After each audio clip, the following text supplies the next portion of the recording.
नहीं ले रहा। तिलसा में सेंट फ्रांसिस अस्पताल कैंपस के करीब फायरिंग में 4 अफराद हलाक हो गए। फायरिंग के इस वाकये में कई अफराद जख्मी हुए हैं, जिनमें से बास की हालत तशवीशनाक बताई जाती है। पुलिस ने हमलावर को हलाक कर दिया है। बताया जा रहा है कि हमलावर अपनी बंदूक लेकर अचानक मौके पर पहुंचा और फायरिंग शुरू कर दी। इससे पहले अमेरिकी रियासत टेक्सास और ओक्लाहोमा में भी गोलियां चली थी।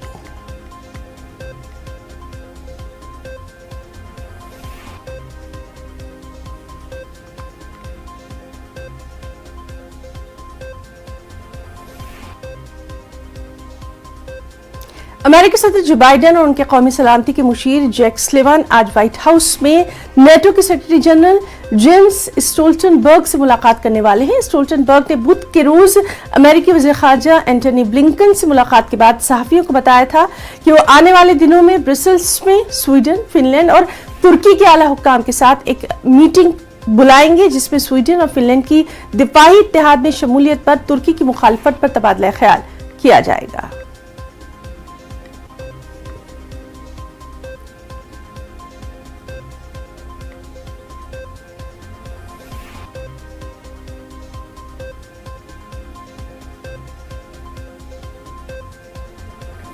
तो आज की ताज़ा खबर में फिलहाल इतना ही। आदाब।